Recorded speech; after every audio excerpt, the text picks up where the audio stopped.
All right, let's go ahead and get started. Good morning, everyone.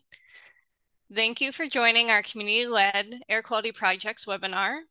I'm Jessie Klobus, and I'm a co-organizer of this webinar, along with my Sonoma Technology colleagues, Olivia Ryder, DJ Alagili, and Ablash Vijayan. Next slide, please.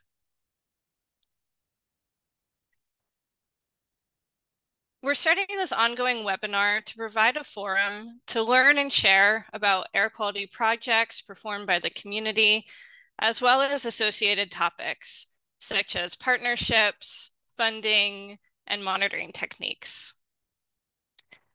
We have a great panel of speakers today. We're going to start by hearing about two community-based organizations sharing their community projects.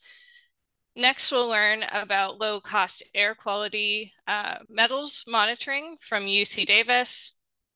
And we'll round it out by learning more about updates from CARB's funding sources, as well as federal funding opportunities. We'll end this with a Q&A session. And so if you could please hold your questions till the end, at which point you'll be able to ask them directly or drop them in the chat and we'll read them for you. And with that, I'm going to go ahead and introduce our first speaker for the day. Naimine Martinez is the director of the Central California Environmental Justice Network. Please take it away, Naimine. Thank you. Buenos dias. Good morning. It's a pleasure for me to be here to share about the work that the Central California Environmental Justice Network, from now on, I'm just going to call it CCJN because I know it's a mouthful, has done in regards to air monitoring in the Central Valley of California. But before I start talking about our projects, I think it's important to just understand who we are, why we were founded, and why in this region. So CCJN started in 24 years ago. And as you could see in our vision, we have a lofty vision, which was to end environmental racism and achieve economic justice. And we do it here in the Central Valley, ground zero for multiple sources of pollution. Obviously, air quality is one of the worst, but that's not the only pollution burden that we suffer. And for 24 years, we have been trying to work with communities to improve their livelihoods, to understand what is going on in their neighborhoods that is affecting their health negatively. And that's how the air monitoring project started. So all started in 2015 when just a year, some months before 2015, we received a concern from a community member in Arvin. She had been smelling something in her community, and she had called the firefighters, she had called the county, and nobody was paying attention until my former colleague, Gustavo Aguirre Jr., went and took a bucket sample and realized that there were a lot of VOCs and that some of them were at explosive levels. So that prompted an evacuation of 9 months for these families, because what happened is there was a leak in gas pipelines that were running under their house. So that was the start of our air monitoring journey. At that time, it was not with a stationary monitor, but with canisters. That, as I said, started in 2014, but extended over the years is something that we continue to do. And most importantly, what do we do? A core value of organization is citizen science. Residents know what is wrong in their communities. When you give them the tools, the information, the training on how to document this pollution, they're able to do it. And they're able to use that data to improve their communities. So as I said, we started with bucket samples in the community of Arvin, then we took it to Shafter, and then to Los Hills. These are just some visuals of photos that were taken with these community members that were becoming citizen scientists. And it's very important for me to highlight that we do not do our monitoring just because one day Nayamin wakes up inspired and thinks this is the right thing to do. No, it's because we are listening to what is going on in communities. For example, these residents that you see here in this picture, they live very close to oil wells. storage tanks. And they were concerned about fugitive emissions coming from these sites. So that's the reason that we start doing air monitoring. When we took our project to Los Hills, we were not working alone. We were working with Clean Water Fund, the University of Washington, and the California Environmental Health Tracking Program, as well as Earthworks. We understand that we have the pulse of what is going on in the community, but we are not arrogant. We know that we benefit and our communities benefit by partnering with others that can understand how to use the science in the right way. So in this second project that we did in Los Hills, not only we were capturing bucket samples, but we were also having stationary monitors, dials that would allow us to understand the particulate matter in the community. So we collected also infrared footage from potentially polluting sites. We put monitors inside people's homes. And with all that data, what we were able to understand is that communities where, in particular, Los Hills were affected by different VOCs, that they were also affected, they were experiencing health symptoms, such as dizziness, nausea, skin rashes. So this data they were able to use to advocate for improvements in their communities. The same happened with Arvin. We had mentioned that Arvin was the first place where we did our grab samples.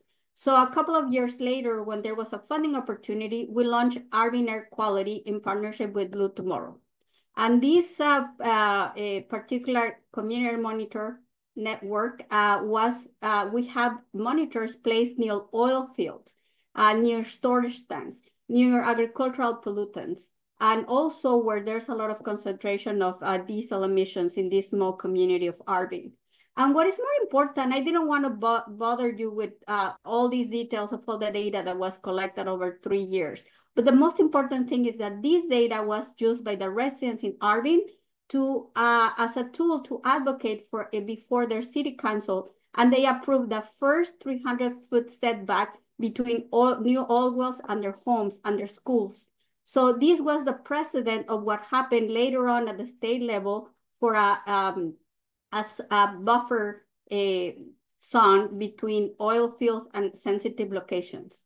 So this is just some examples of where the monitors were deployed in Arvin.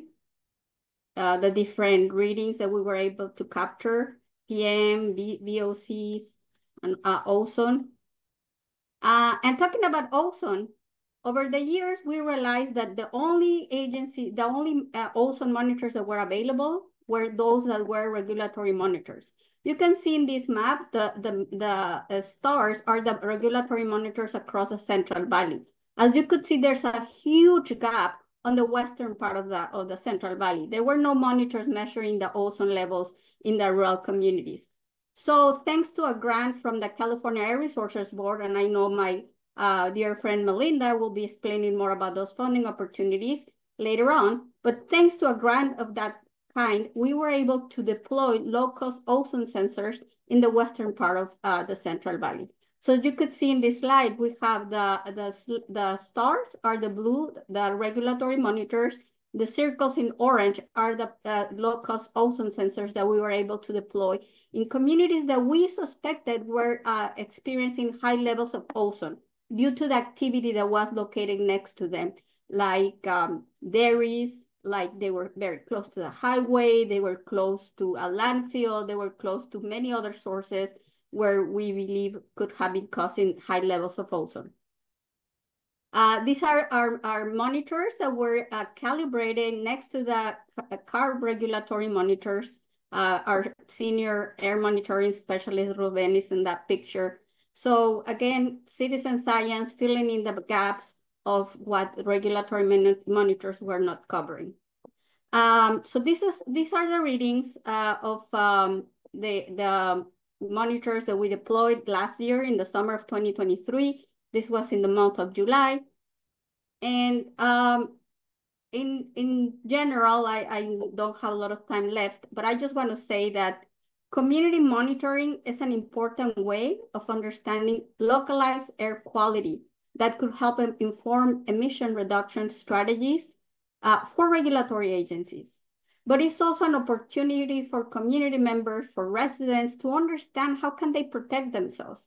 They can also understand how all these multiple contaminants are affecting them. And over the years, what we have heard is the concern that they have about cumulative impacts.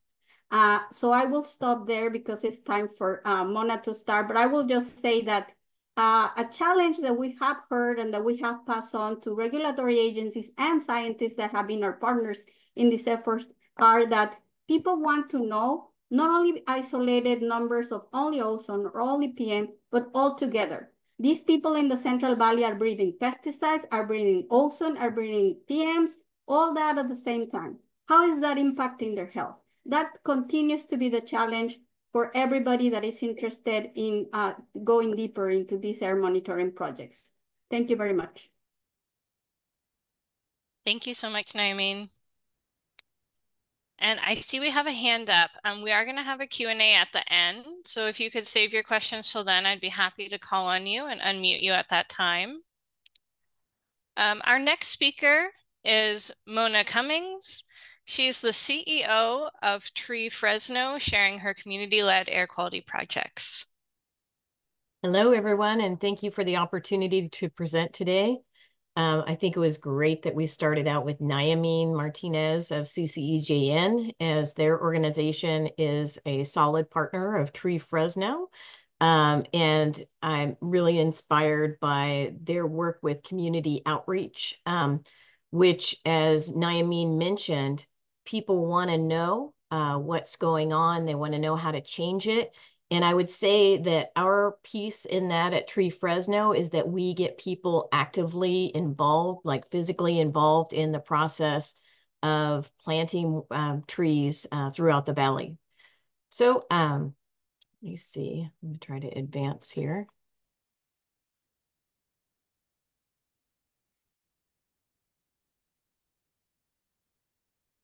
Is that working to advance? There you go. There we go. Okay. All right. Since 1985, Tree Fresno has focused on the expansion of the urban tree canopy, which we do by engaging the community in the planting of large canopy, drought-tolerant trees. At Tree Fresno, we work primarily under the premise that the climate is heating up and that very poor air quality in the central San Joaquin Valley is affecting us now. Also, we're keenly aware that these conditions are affecting our most disadvantaged and underserved communities even more. Why trees? As one of the founders, John Valentino, told me soon after I joined Tree Fresno about 5 years ago, in our minds back in 1985, and still it hasn't changed much, a large canopy tree serves as at least part of the solution, an ideal technology in addressing many of society's pressing issues, such as poor air quality and water quality, extreme heat, and the conditions of climate change. It's true that trees help clean the air, the water, prevent soil erosion, provide shade, cool temperatures, help us save on utility bills, reduce stress and violence, increase property values, provide homes for birds and other animals, serve as windbreaks, and capture dust and pollutants. Today's topic of discussion is Tree Fresno's role in improving air quality in the valley and how our community benefit organization partners with a variety of partners, organizations, and agencies in the valley, along with Sonoma Tech, as a means of quantifying impact through air quality studies. So every tree works to sequester greenhouse gases, but some do more work than others. In this case, bigger is better. If trees reduce atmospheric levels of greenhouse gases by transforming the gases into living matter, it stands to reason that the bigger the tree is, the more carbon it is storing. In Central California, a large evergreen oak will have sequestered nearly 9 tons of carbon dioxide after 50 years. And longevity is important. The carbon dioxide that is stored in a tree only remains trapped as long as the tree is alive. So once the tree dies and begins to decompose, the greenhouse gases it has sequestered will return to the atmosphere.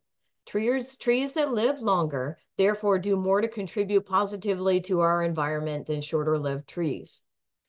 My role as CEO of Tree Fresno is to spearhead the planting processes that result in more trees being planted and cared for on the grounds at schools, parks, public spaces, and even private properties. Historically, our largest source of funding has come from the state's California Climate Investments through CAL FIRE, the Urban and Community Forestry Program. At current, however, Tree Fresno's CCI-sourced funding partner is managed through the San Joaquin Valley Air Pollution Control District, or what we call affectionately Valley Air, via AB 617.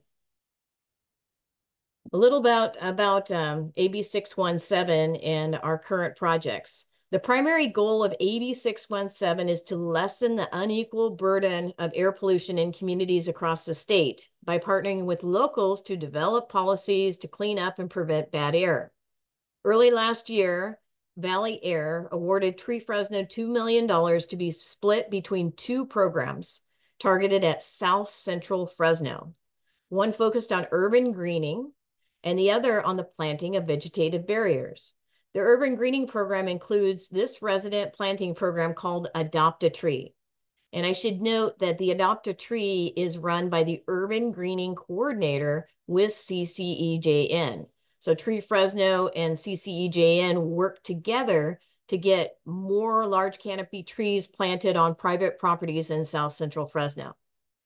Again, this funding is derived from the California Climate Investments, a statewide program that puts billions of cap and trade dollars to work by reduce greenhouse gas emissions, strengthen the economy, and improving public health and the environment, particularly in disadvantaged communities.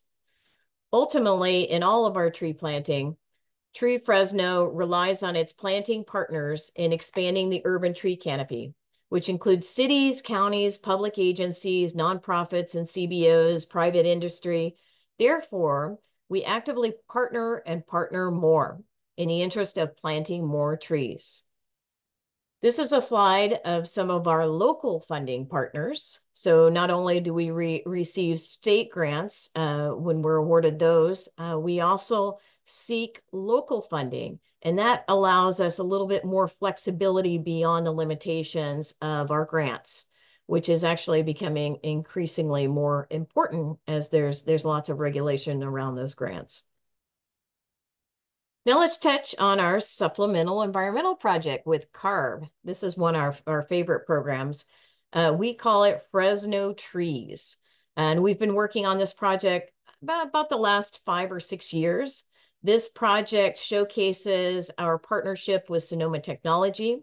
The core of the project revolves around vegetative barriers or screens, which have been shown to reduce particle pollutants from nearby roadway pollution. We have a lot of this in the Fresno region.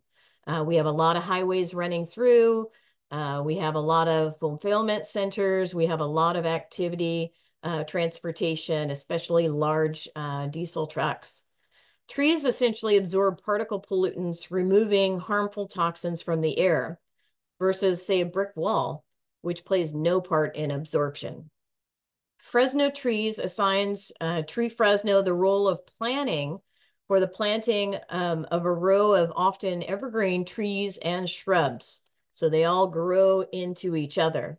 And it assigns Sonoma Tech the role of utilizing equipment to measure air quality, ultimately to determine if the vegetative barrier is successful in reducing those harmful air pollutants, leading to improved air quality. That's the hope. These are a couple of photos from our projects together, one along Highway 99 and another along a school campus situated between two major roadways. So as you can see, the trees are not only working out there, they're actually providing beautification and shade at the same time. So I have to say I'm a big fan of trees because they do so much for us. Now, what's the principal tool which guides the location of our work at Tree Fresno? The majority of our planting is done in communities defined as disadvantaged, as I mentioned, per Cal and Viruscreen. Disadvantaged communities are targeted for investment of proceeds from the state's cap and trade program. The cap and trade program is a key element of California's strategy to reduce greenhouse gases. This focus on disadvantaged communities, or what Tree Fresno terms as under-treed or under canopy communities, requires just a touch more clarification. We seek to increase the conditions of tree equity in cities throughout the valley, including the city of Fresno. What is tree equity? According to American Forests, the oldest national conservation organization in the country, trees are vital to the wealth, health, and climate resiliency of all people who live in cities. But a map of tree cover in American cities is often also a reflection of income and race. This is due in part to redlining, a discriminatory practice which by banks, insurance companies, etc., refuse to or limited loans, mortgages, insurance, etc., within specific geographical areas, especially inner city neighborhoods. A recent study of the state of California has shown that the average tree canopy coverage in most urban areas is approximately 15%, with nearer to 30% being optimal for community benefit. In the valley, many of our cities are lucky to hit 10% canopy coverage. Why does that matter? The number of days over 100-degree temperatures are increasing. Last year, there were 65 days over 100 in Fresno. In 2021, there were 69. 2022, 65. And in 2011, 13 years ago, there were only 28. Under the shade of trees, we experience cooler temperatures because cool air settles to the ground. Air temperatures directly under trees can be as much as 25 degrees cooler than air temperatures above nearby blacktop. Now we engage volunteers and they participate in tree plantings and donate to Tree Fresno to better our community. For each of our tree plantings, we plant anywhere from 10 to 200 trees. And we work with our partners to get them engaged. So if we're planting at a school, this last Saturday, we planted at a school called Computech Middle School. We planted 59 trees. And we engaged many, many students and their families in that work. It was so exciting and it allows them the opportunity to put their hands in the dirt, plant a tree, improve air quality, make their campus more beautiful and more comfortable, and then they can watch those trees grow.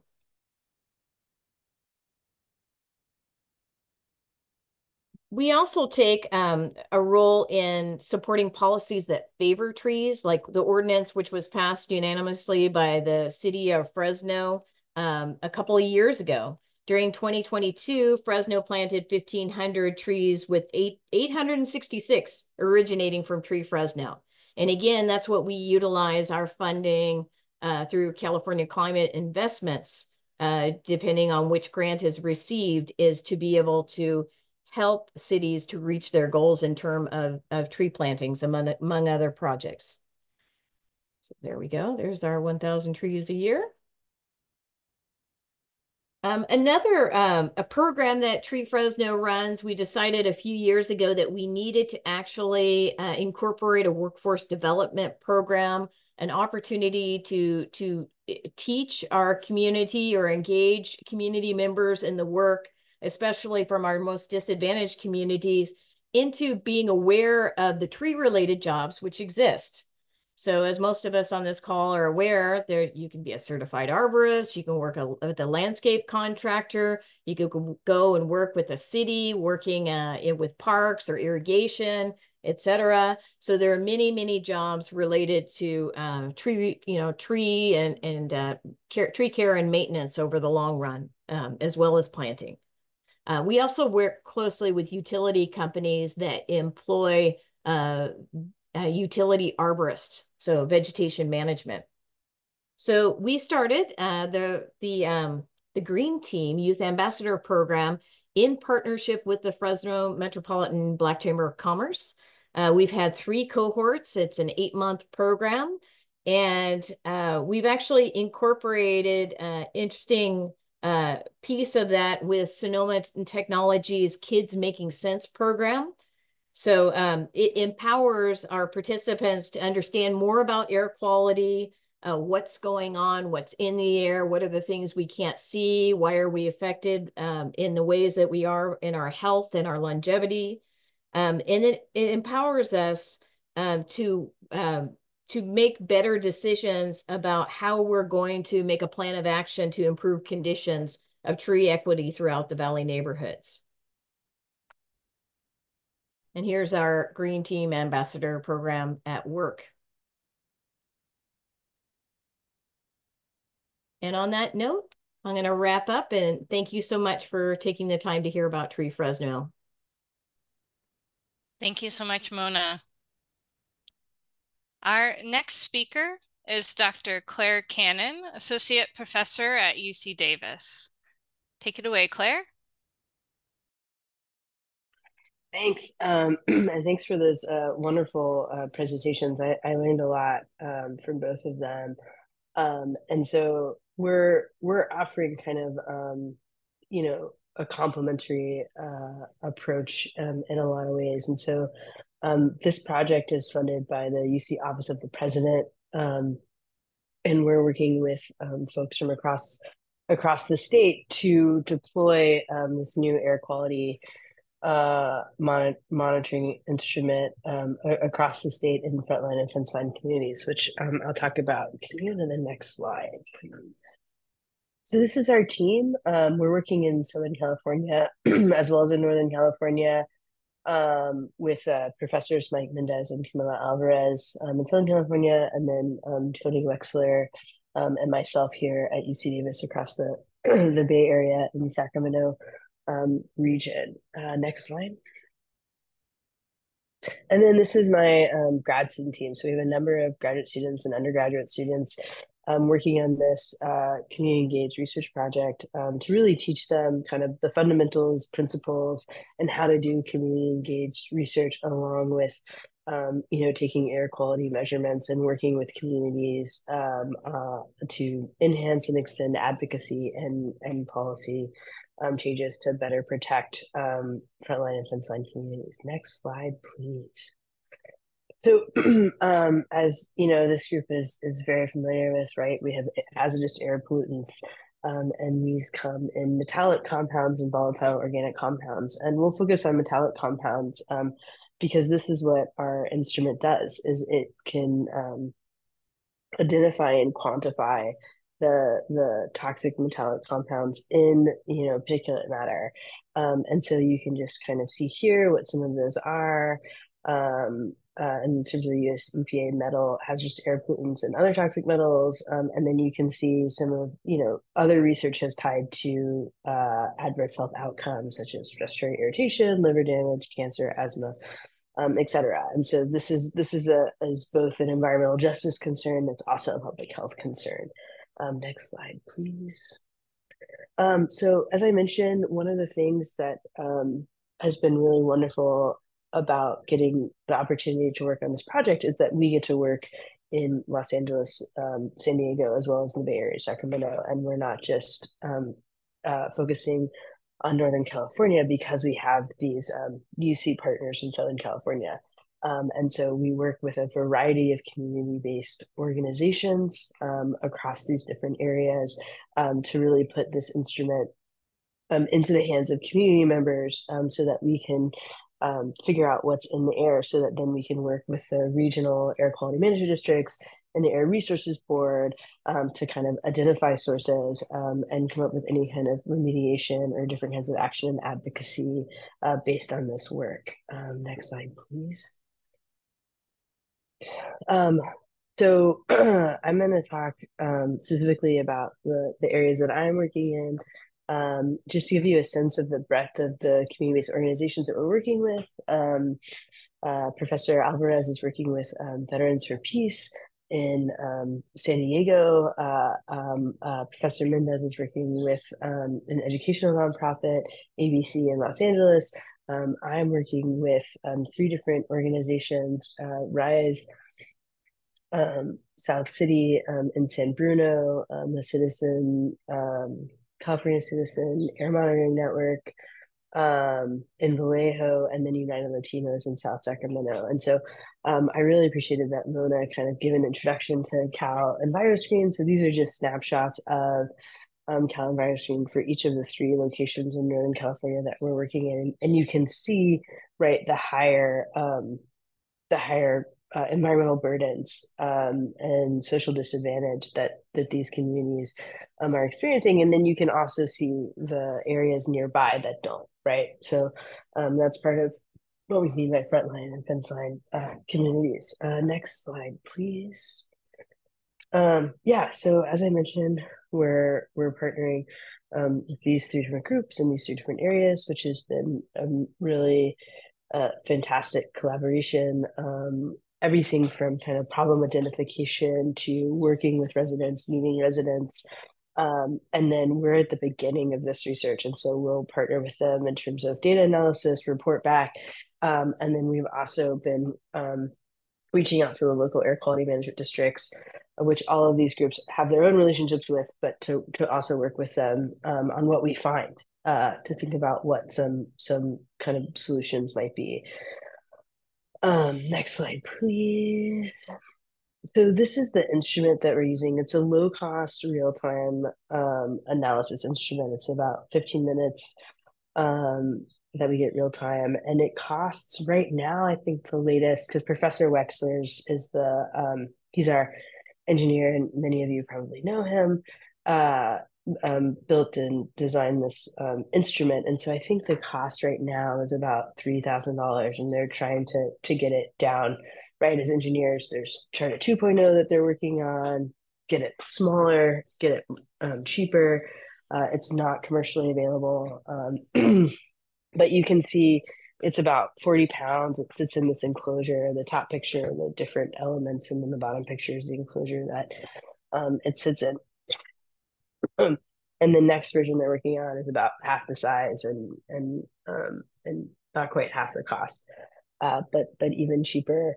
And yeah, that just uses this theory that Dr. Wexler developed and the different components to identify and quantify the metallic compounds in air. And so we have, I know Dr. Linklater in Sac State has been using it for maybe 2 years now. And we have one in San Bruno, and we're taking samples. So like I mentioned, it's the beginning of our project, and our plan is, working with these community groups in places that they've identified that they're really interested in knowing more about the air quality in different parts of their neighborhoods and community, working with them over the next couple of years to identify, quantify, and then work on the policy advocacy. Next slide, please. Yeah, so some of the implications of this work. I don't have any results to show you because we just got into the field about a month ago, and the data that we have collected is being analyzed, but happy to, loop back in the future. We also have a project website that is on the next slide that you all are welcome to visit and kind of keep up to date on our the different facets of our projects. But some of the implications of this work is, building community capacity for citizen and community science. We are working with communities to kind of enhance and extend the really incredible advocacy that they already do, but working with the new instrument and the data from that. It extends research in new and exciting directions. Increasing the reach, rigor, and relevance of that work, as well as, this real policy relevance. So working with policymakers and regulators to ameliorate, remediate, really address the inequalities related to air that these communities experience. Next slide, please. Yeah, so this is the project website, Community Air at ucdavis.edu, and my email and website. And just thanks again for the invitation. And I will do my best. I am not an engineer, so in the Q&A, I will do my best to answer whatever questions if they're technical ones, but also happy to connect you with our engineering team for anything I can answer. Awesome. Thank you, Claire. What an impressive instrument. So our next speakers are a pair from the California Air Resources Board. We have Cynthia Ortiz and Melinda Dumasani, and they're from the Community Air Protection Program, talking about different incentive opportunities and recent changes. Take it away, Cynthia. Hi, everyone. Wait just a second, sorry. Hi, everyone. So good afternoon. My name is Cynthia Ortiz. I'm an air pollution specialist at CARB with the Office of Community Air Protection, also known as OCAP. Also joining us today is my colleague, Melinda Dumasani, who is an air resources manager at CARB and also with the Office of Community Air Protection. So today we'll discuss both the California Air Resources Board's Community Air Grants Program and the Community Air Protection Incentives, also known as CAP incentives. So first, I will provide a brief background on what these incentives are, who are eligible participants and eligible project types. And finally, I will provide an overview of CAP incentive projects throughout the San Joaquin Valley and provide some useful resources. Next slide, please. So in 2017, the California State Assembly Bill 617 granted the California Air Resources Board the authority to create the Community Air Protection Program, which is a first of its kind statewide effort established for new actions to reduce air pollution in impacted communities. In addition to this, the legislature appropriated funding to support these new actions to be able to address localized air pollution throughout targeted incentive funding, which formed the CAP incentives program. So these grants are not offered by the California Air Resources Board directly to the public. Rather, the state legislature appropriates funding for CAP incentives to CARB, who in turn provides CAP incentive funding as grants to local air districts, who ultimately implement the CAP incentives program in their region. The project types will vary depending on local needs and other factors. In your community, the implementing air district would be the San Joaquin Valley Air Pollution Control District. Participant eligibility for the catalog of CAP incentive projects implemented by San Joaquin Valley Air Pollution Control District will vary from program to program. However, eligible participants may include residents, schools, and businesses. So we like to use the analogy that CARB's CAP incentive guidelines provide air districts with a menu of projects that will address air quality issues specific to their communities. Some of those eligible projects include zero-emission technologies and charging infrastructure, incentives for cleanup of stationary sources, and other incentives to address concerns identified by community members. Next slide, please. Now that I have provided you with a brief overview of CAP incentives, let's get into the types of projects that have contributed to emissions and exposure reductions throughout the valley. Again, the CAP incentives are implemented by the air districts themselves and not CARB.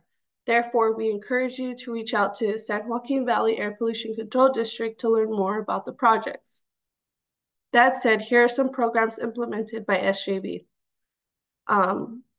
So we have the Zero Emission Landscaping Equipment Voucher Program, the Vehicle Repair Program, Vehicle Replace Program, Residential Wood Burn, Residential Air Filtration, and to be honest with you, SJV has a lot more projects that they're implementing under this program, but I couldn't list them all. So several of these programs, including the Vehicle Repair and Replace and Residential Air Filtration programs, are currently accepting applications and or holding special outreach events in the San Joaquin region for residents. If you guys are able to somehow click the hyperlinks, you guys can get more information that way, or you can contact the district directly at sjvapcd@valleyair.org. Next slide, please. So this next slide goes over a few general resources that CARB provides to help folks better understand CAP incentives. Learn more about the CAP incentives program by visiting our webpage. Here you can take a look at CARB's full menu of project types for air districts found within our 2024 CAP incentive guidelines. We also feature a video on some of the great work funded by our program in Imperial County. Next, we have the Community Hub 2.0. This portal includes a plethora of information on the Community Air Protection Program as a whole. It dives into details on the different pots of funding under the AB 617 umbrella and the benefits that have been achieved across the state. And although it's currently being updated to reflect our 2024 CAP incentive guidelines, you may learn more about CAP incentives and how they can help your community by accessing our orientation tool.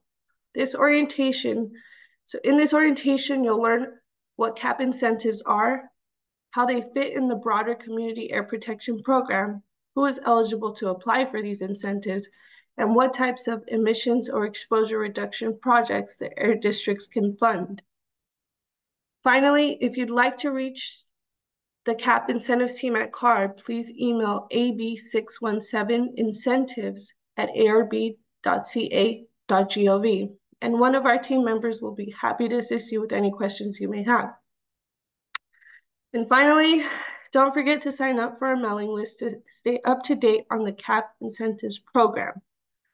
Thank you. So I will now pass it along to Melinda Dumasani, who will be presenting on CARB's community air grants. Thanks, Cynthia. Again, I am the community air grants program manager. So very happy to see you all and very happy to see some familiar faces. Naimeen, very good to see you, and Mona as well, and Jesse. So I'm going to share a little bit more about the community air grants program that I'm excited to say that we will have funding coming down the pike very soon here this year. So a little bit about the program. So Assembly Bill 617 from the statutes of 2017 requires CARB to provide community air grants as an essential tool for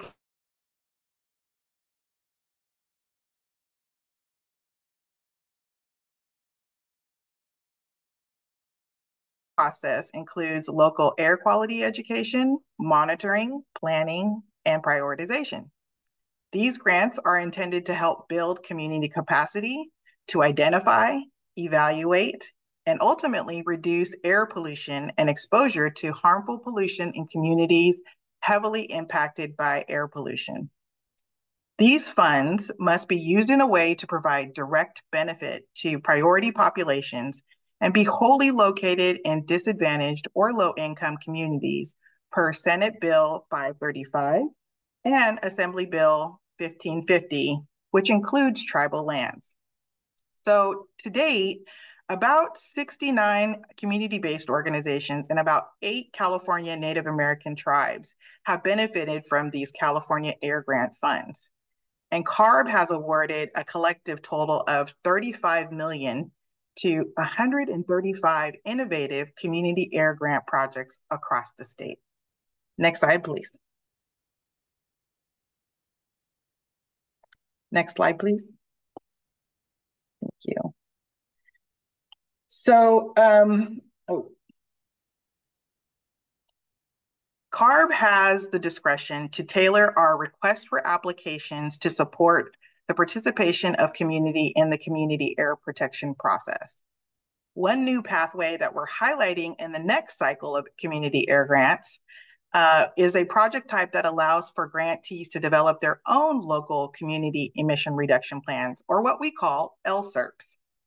This approach is modeled after a project underway in the San Joaquin Valley, led by 5 environmental justice organizations that include the Central California Asthma Collaborative, the Central California Environmental Justice Network, that's Naimeen's organization, and the Central Valley Air Quality Coalition, the Madera Coalition for Community Justice, and Valley Improvement Projects.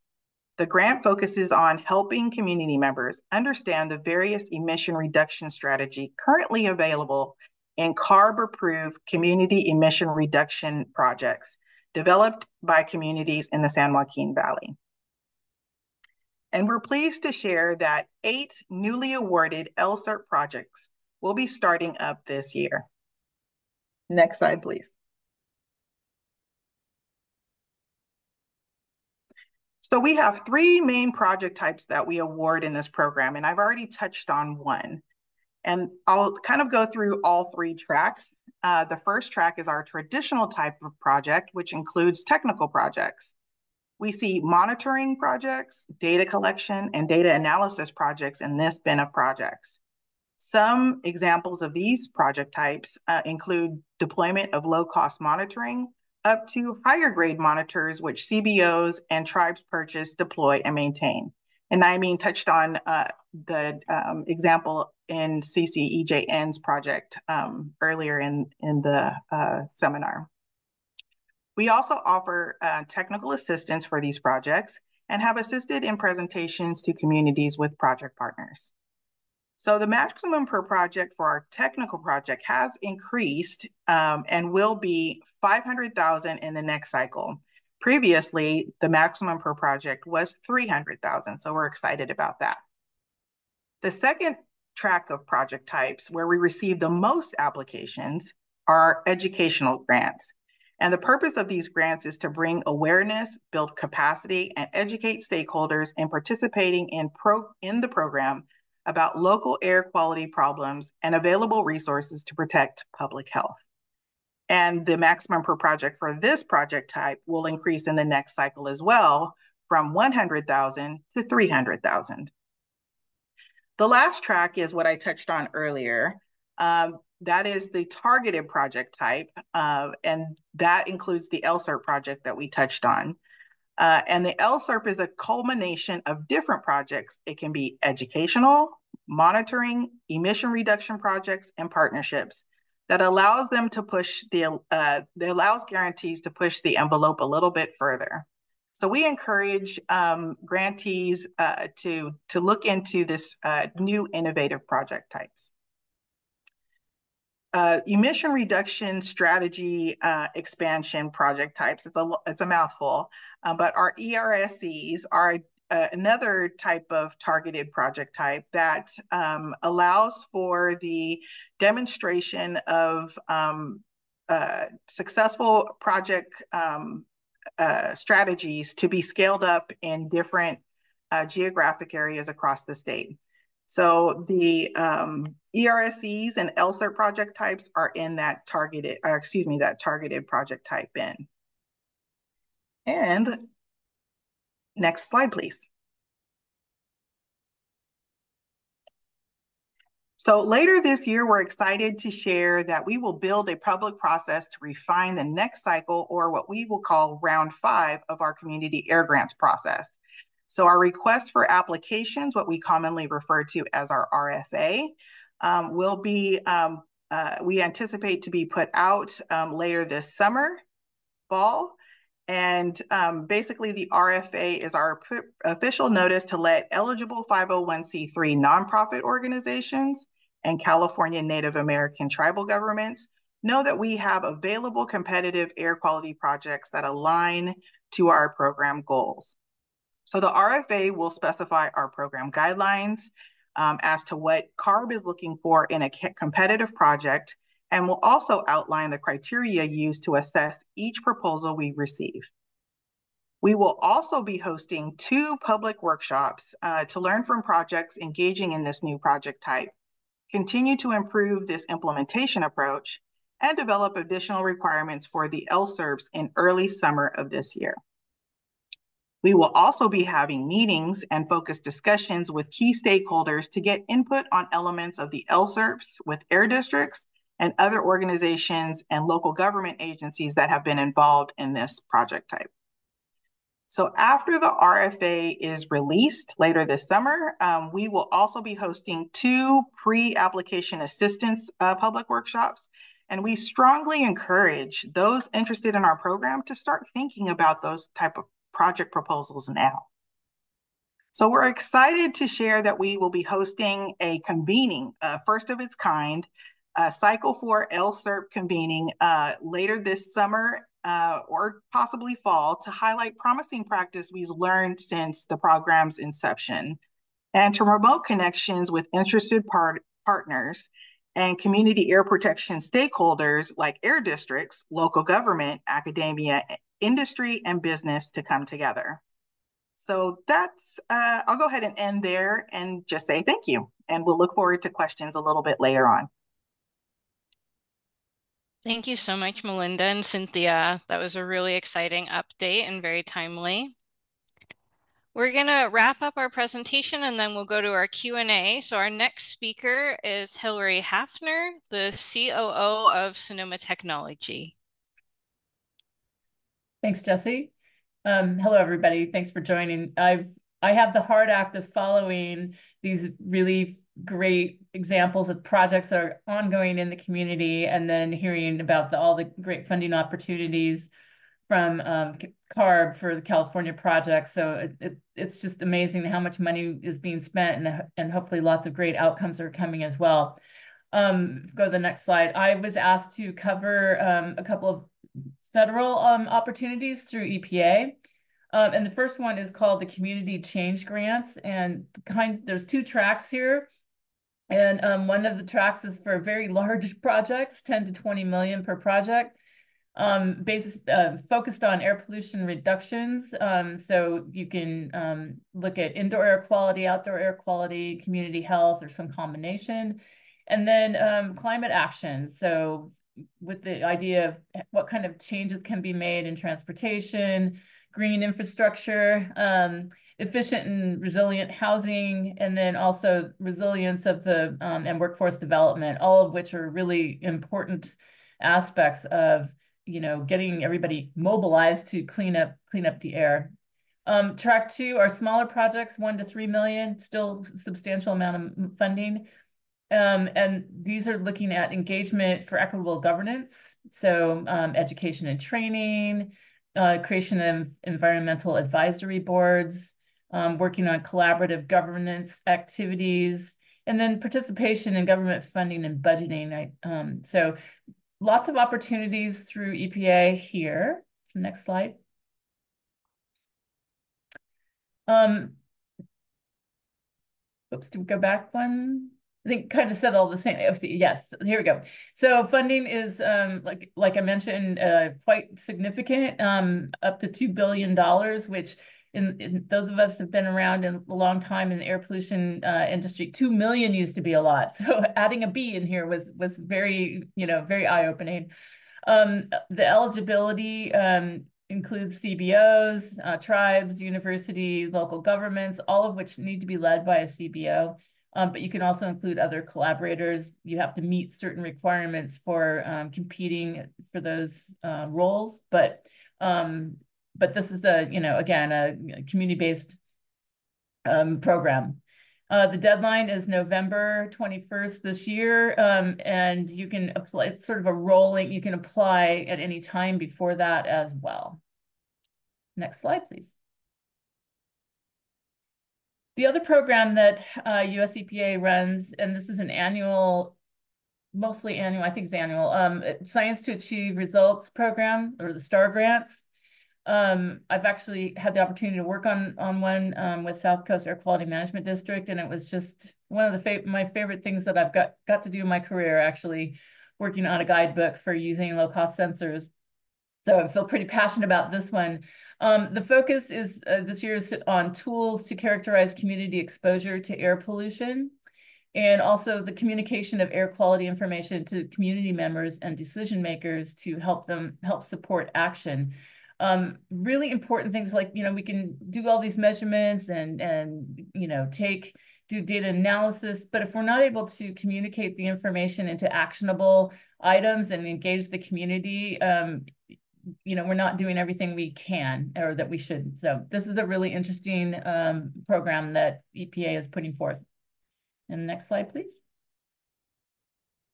Funding here is 10 million total. They're allocating 1.25 million per project. Eligibility are nonprofits, universities, hospitals, government. So similar, and then also you can have teams.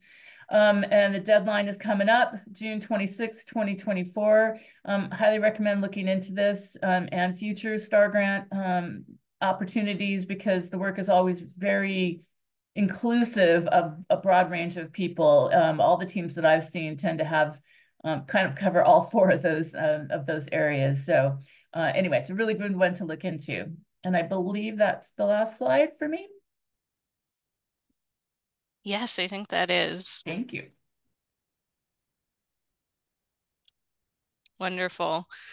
Well, I just want to really thank all of our speakers for those great presentations. I learned a lot, and I think we had a lot of good takeaways. So we're going to go into our Q&A session now. And I'd like if all of our speakers could turn on their cameras so that we could see you all. And I believe right now the chat might not be active, so we'll go ahead and have folks raise their hands, and then I will call on you and have you unmuted in order to ask your question. I know we had some hands up earlier in the day. And if you have any questions for these folks, you know, these are our experts here. We have about 30 minutes if we want to use it. So feel free to ask about their presentations, or you could even ask other things. I'm going to give you the opportunity to pick their brains on any of these projects. Okay, and now the chat is active. So if you would like to just drop your question in the chat, that's fine too, and we will read it out for you. In the meantime, you want me to get, I could start with a couple of questions if you'd like. Absolutely. Thanks, Hillary. No problem. Claire, I thank you for giving your presentation. And I was interested in what the sampling time of the metals instrument is, you know, or can be. We're used to like 24-hour samples in, you know, mostly for metals. And so I'm wondering if you have a higher sampling time to be able to incorporate more meteorology and other things to dive into where those metals might have come from. Yeah, thanks so much for the question. Yeah, so they can set it, I think, pretty kind of as frequently as they want to or not. What we're doing is we're taking samples every 55 minutes over the course of the day, and we're depending on kind of the wind profile of the places we're keeping it in one location for anywhere from 1 to 4 weeks so that we can get some of that. I know, like for instance, in Vallejo, we're going to sample at two different seasons because of the winds, like the Santa Ana, I think it's the Santa Ana winds that come in, and right, we know that in part because of the wind profiles of the places we're looking, but we also know it from talking to residents who are like, I smell different things in February than I do at other time points. But yeah, so they can set it at different rates. I don't know what the kind of smallest rate is, but right now we're doing it every 55 minutes. It'll take a reading, and it'll just do that for as long as it's out in the field. That's amazing. Thank you. Great, thank you so much. And we have a few questions in the chat. I'm going to have Olivia read one out in a second here, but our first question that we've gotten a few times is, will the recording be available for sharing? And yes, we will definitely have this recording available to view later, and we will send out information about where you can access that recording after the fact. And with that, I'm going to have Olivia read out a question, please. Yeah, so I will read the first question that's here. So the question is, I work with many schools and was wondering if folks have any tips for how to engage and involve teachers and students in this work.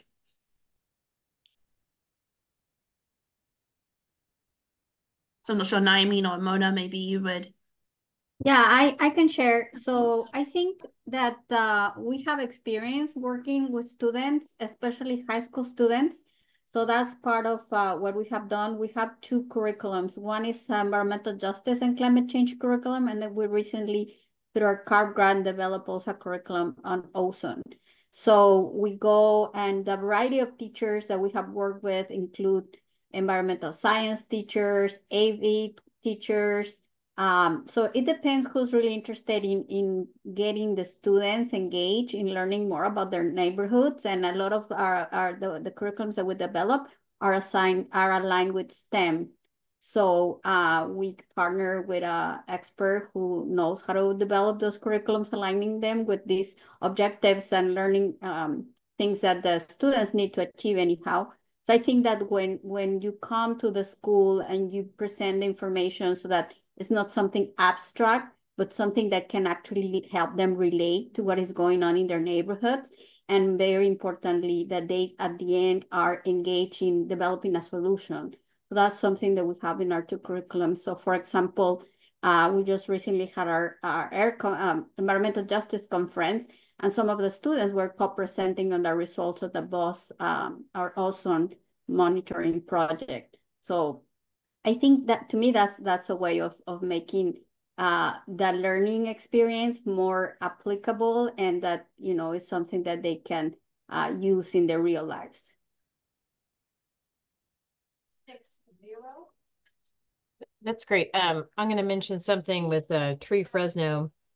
Obviously, with we actually do workshops in the planting of trees, teaching whether it's adults or students, but often students, young people, in how to properly plant trees and why we've chosen certain species, you know, what the benefits are, et cetera. So there's a lot of hands-on training with that, with schools and in parks, et cetera.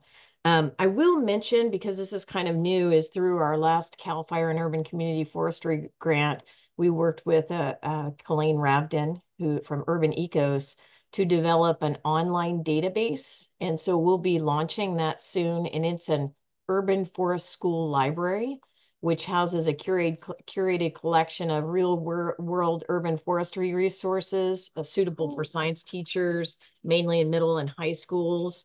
And the objective is to provide scientific articles from peer-reviewed sources and reliable mass media outlets to be able to allow the educator to provide various data sets, and that can also pertain to air quality and more.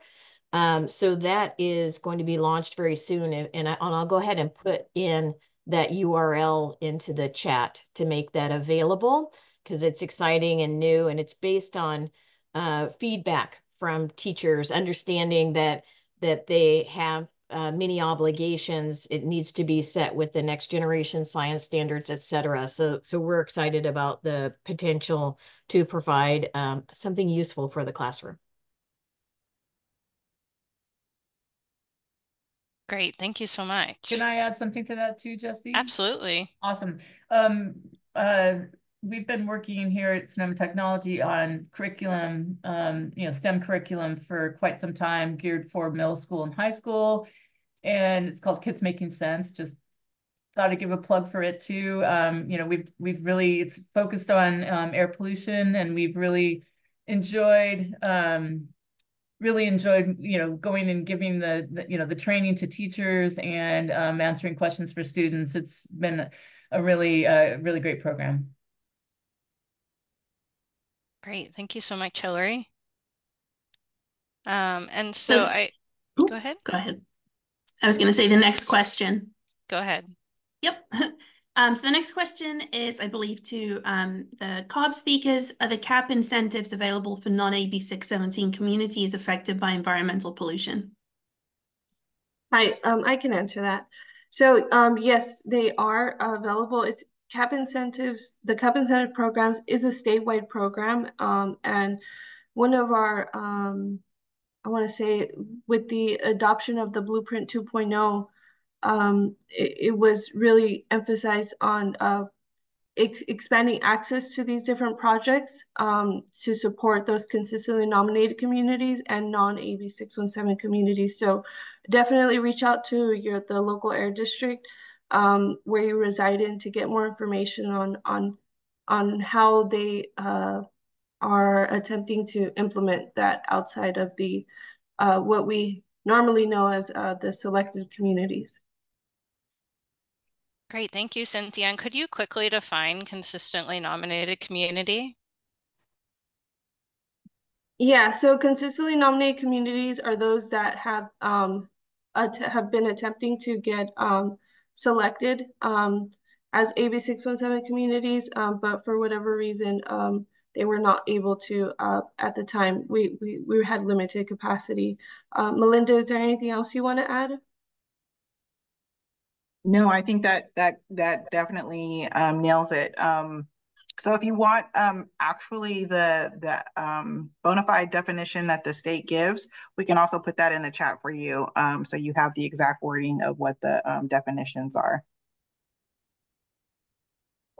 Great, thank you so much. So the next question here is, I believe, to Claire. So what is or maybe not to Claire. So, what is the ideal sampling times for individual households to sample for methane and greenhouse gases outdoors and indoors? That might be a better question for Naomi and the Yeah, work sorry. that you. I No, didn't no, mean that's to okay. I mean, I misdirect. don't know. I would love to know the answer.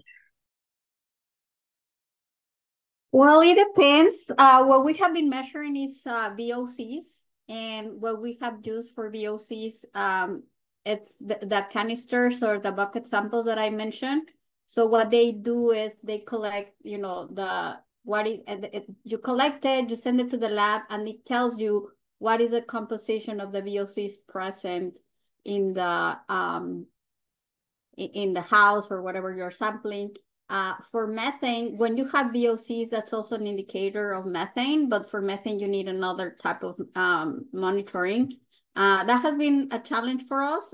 We have not found something that we have been able to use to measure methane. So maybe someone from CARB, or if they cannot respond right now, they can direct you to their monitoring team, or even someone from Sonoma Technologies. We partner with them a lot when we get out, you know, over our heads in measuring things that the community is interested. For example, right now we're partnering with them in a project that is monitoring pesticides, which was another big concern for community members.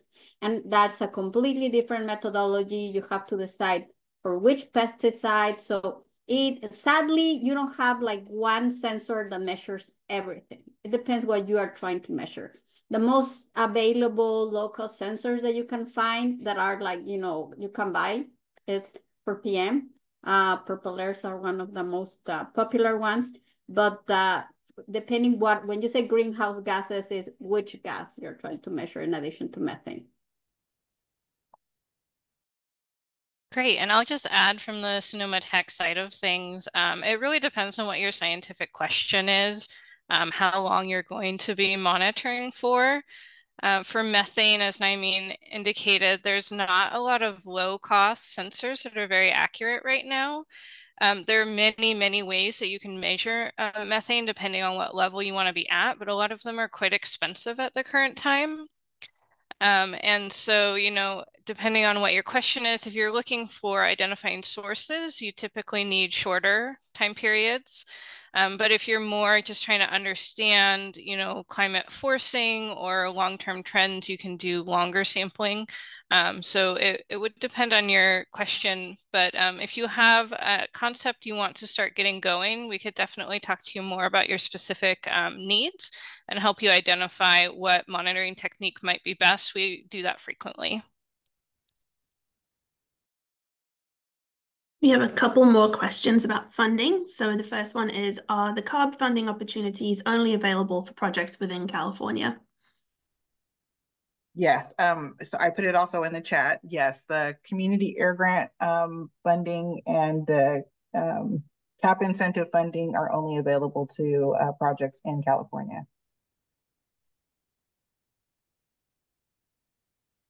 Great. But it doesn't mean that there's, for folks that might be in other states, still worth reaching out to your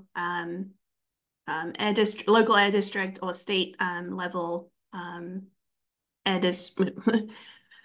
state level folks to see if there's similar types of funding that might be available or similar opportunities that might be available as well.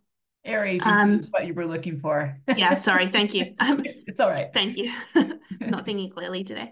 Yeah, I think in terms of funding for other communities in other states, definitely reaching out to the US EPA regional your regional contacts would definitely be beneficial. They would be able to port you to either the federal funding that flows through to the states for those type of projects, or they can also put you in contact with the local state environmental departments that may have funding that are available for community-based organizations. Thank you. That's really helpful. Let me just I'm just scrolling through.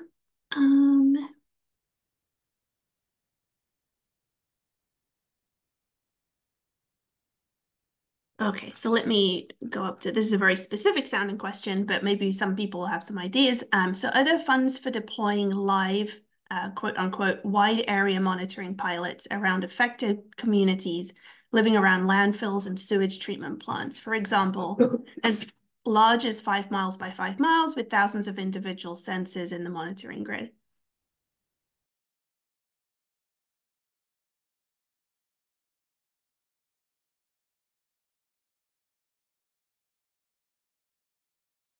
And just I give can people, jump in on there's a that one. follow-up, there's a follow-up to that as well, which is there an interest in multi-gas methane greenhouse gas technology to monitor real-time multiple times a day with data going over years of time? Go ahead, Jessie. Yeah, I can respond to that one. So methane monitoring is very important currently for a variety of reasons. One of the most important being the US EPA NSPS, which is a new rule on oil and gas, which will require quite a bit of methane monitoring. So there are many ways to monitor methane currently, but not necessarily each method solves all of the problems that are trying to be solved by some of this regulation. So I would say it's a very active area. And the sources you mentioned, other methane sources, are also important. Like I said before, it's relatively expensive to monitor for methane right now. And so if you were trying to put out thousands of sensors, it might be hard to find a funding source that would be able to support that. But there's a lot of big funding sources out there. Hillary shared 2 very large US EPA funding sources, and there was a climate focus there. So definitely looking into those type of larger funding sources, and you would want to put together, a pretty robust team for any funding source that was that large. Have, a variety of different types of folks represented, it like universities, communities, so that you can make sure that you have the qualifications to meet a large funding pot like that.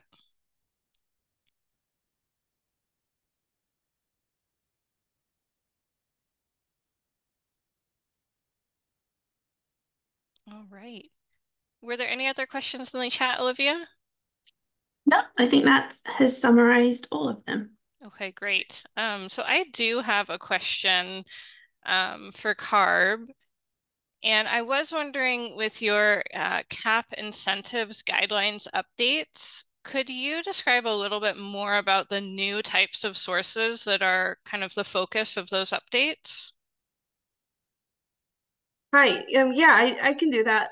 So what we did with the 2024 CAP incentive guideline update was we took the projects that were created in selected communities. So for communities that were identified as selected communities through the CAP incentive program, there's a special pathway, I guess, that they have access to, and we call that community identified projects. So what we did was we took the most successful community identified projects that were created throughout these various communities, and we pretty much turned them into categories that could be implemented statewide by, to kind of like break that barrier. And some of those categories include, so we have a whole new category for agency partnerships. And this will primarily aims to increase engagement between community, air district, and local agencies so that they can address their environmental concerns that are outside of our jurisdiction and maybe under the jurisdiction of land use or something like that. For example, we also have a new dial-a-ride vehicle replacement category. We have community greening, emergency diesel generator replacement, paving, sidewalk, and bike path projects, alternatives to agricultural burning, and low dust not harvesting. So those are the new categories we created, and it kind of expanded on our sensitive receptors. Our chapter, so we expanded the eligible project types from schools to other sensitive receptors. So to kind of also expand access to those types of projects in different communities. So that was like a quick rundown, but we do have a recorded public meeting. If you guys want to learn more about the projects, I could put the link in the chat that you guys can watch and find out more about the different projects that were adopted and that could be implemented. But I do want to clarify, these incentives are not incentives that are applied like by CBOs, for example, community-based organizations to CARB. You do have to reach out to the air district and figure out their plan moving forward on these different types of project categories, because the community air protection incentives are directed to go from CARB. From the legislator, we're directed to send them to the air districts, and then they disperse the funding. So I just wanted to just clarify that. So I hope that. Great. Thank you so much. I think that the 2024 updates were very significant, really focusing on expanding out these opportunities outside of the AB 617 selected communities. So I just wanted to make sure everyone was aware of that. And really to go and look at that guidelines document as well, which has a really large wealth of information. If any of those source categories that Cynthia mentioned are of interest to you, because there's really great opportunities. But as Cynthia mentioned, you need to talk to your local air district about your interest. And so go to their webpage, find some contact information for them, and go ahead and shoot them an email and make sure that your voice is heard, that they know what type of projects you're interested in.